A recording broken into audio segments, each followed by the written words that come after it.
Hello friends, welcome to my channel. இன்னைக்கு நம்ம வாயில வெச்சதும் கரிற மாதிரி மைசூர் பாக் எப்படி செய்யறதுன்னு பார்க்கலாம். நம்ம பேக்கரியில வாங்கினா நமக்கு எப்படி கிடைக்குமோ அதே போல அதுக்கு நம்ம ஃபர்ஸ்ட் நெய் உருக்கிக்கலாம். நெய் வெறும் கொஞ்சம் சூடானா போதும். இப்போ நம்ம கடலை மாவு நான் 3/4 கப் எடுத்துக்கிறேன். அதை நம்ம ஜலிச்சுக்கலாம். பால் பவுடர் 1/2 கப் எடுத்துக்கிறேன். மைதா 2 டீஸ்பூன் எடுத்துக்கிறேன். 1/4 கப்பு. இதெல்லாம் சேர்த்து நம்ம ஜலிச்சுக்கலாம்.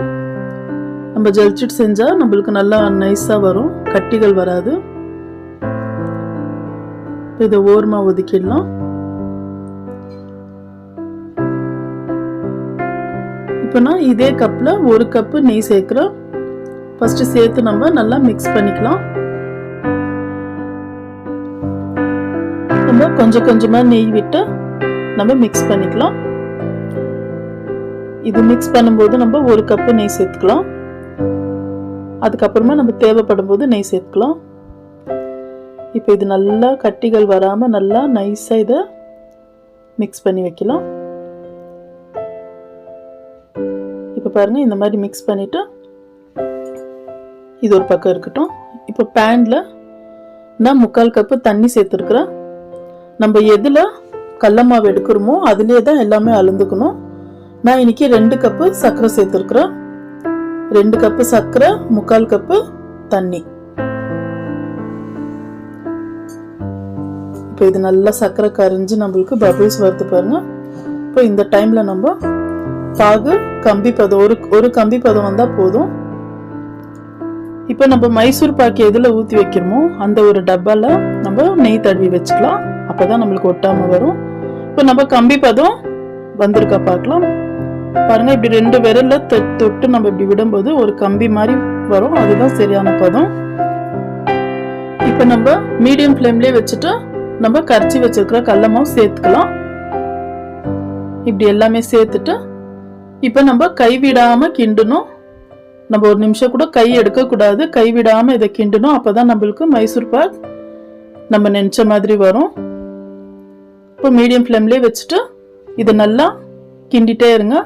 இப்போ பாருங்க, கிண்ட கிண்ட இது கொஞ்சம் நல்லா நம்மளுக்கு கெட்டி பதத்துக்கு வந்துச்சு. இப்போ இந்த டைம்ல நம்ம ஒரு 1/2 கப்பு நெய் சேர்த்துக்கலாம். நம்ம நெய் நல்லா சேர்த்தா நம்மளுக்கு மைசூர் பாக் நல்லா வரும். இப்போ இன்னும் ஒரு 1/2 கப்பு நெய் சேர்த்துக்கிறேன். இப்போ பாரு, நம்மளுக்கு ஓரமெல்லாம் நல்லா நம்மளுக்கு விடாம நல்லா சுருண்டு வருது இல்லைங்க, அல்வா பதத்துக்கு இப்படி வரணும். நம்ம மீடியம் ஃப்ளேம்லேயே வச்சுட்டு இதை நல்லா கைவிடாம நல்லா கிண்டி கிண்டி விட்டுட்டே இருக்கணும். இப்போ லாஸ்டா நான் இன்னும் ஒரு 1/2 கப்பு நெய் சேர்க்கிறேன். மொத்தமா நான் 2.5 கப்பு நெய் சேர்த்துருக்குறேன். நெய் விருப்பம் படாதவங்க இதுல பாதி எண்ணெய் கூட சேர்த்துக்கலாம். நம்ம பாருங்க, இப்போ நம்மளுக்கு மைசூர் பாக்கு ரெடி ஆயிடுச்சு. நம்ம இந்த பதத்துக்கு வந்த பிறகு ரொம்ப நேரம் ஸ்டவ்ல வைக்க கூடாது, அப்புறமா நம்மளுக்கு கெட்டியா வந்துடும். இப்போ இந்த டைம்ல நம்ம நெய் சேர்த்து வச்சிருக்கிறோம் இல்லைங்களா, அந்த டப்பால நம்ம சேர்த்துக்கலாம். இப்போ நம்ம எல்லாமே சேர்த்துட்டு இதை நம்ம ஒரே சமமா படுத்திக்கலாம். நம்ம இதே கரண்டி வச்சு இது நல்லா நம்மளுக்கு 2 மணி நேரம் 2.5 மணி நேரம் கூட ஆறுனாலும் பரவாயில்ல. இது ஃபுல்லா ஆறிட்ட பிறகு நம்மளுக்கு எந்த ஷேப் வேணுமோ அந்த ஷேப்ல நம்ம கட் பண்ணிக்கலாம். பாருங்க, நல்லா நான் 3 மணி நேரம் ஃபேன் கீழே வச்சுட்டா நல்லா ஆறிடுச்சு. நம்மளுக்கு மைசூர் பாக்கு இன்னும் சாஃப்டா வந்திருக்கு பாருங்க. கையில இப்படி புட்டுதான் அப்படியே வருது. நம்மளுக்கு வாயில வச்சதும் அப்படியே கரிற மாதிரி அவ்வளோ சாஃப்டா இருக்குங்க பாருங்க. கண்டிப்பா ட்ரை பண்ணுங்க. பாருங்க, இந்த சைட்ல அந்த ப்ரௌன் கலர் எல்லாம் நல்லா வந்திருக்கு. நம்மளுக்கு பேக்கரியில எப்படி கிடைக்குமோ அதே மாதிரி நம்ம வீட்டில் செஞ்சுக்கலாம். அளவுகள் எல்லாம் கரெக்டா இருந்தா நம்ம கரெக்டா செஞ்சுக்கலாம்.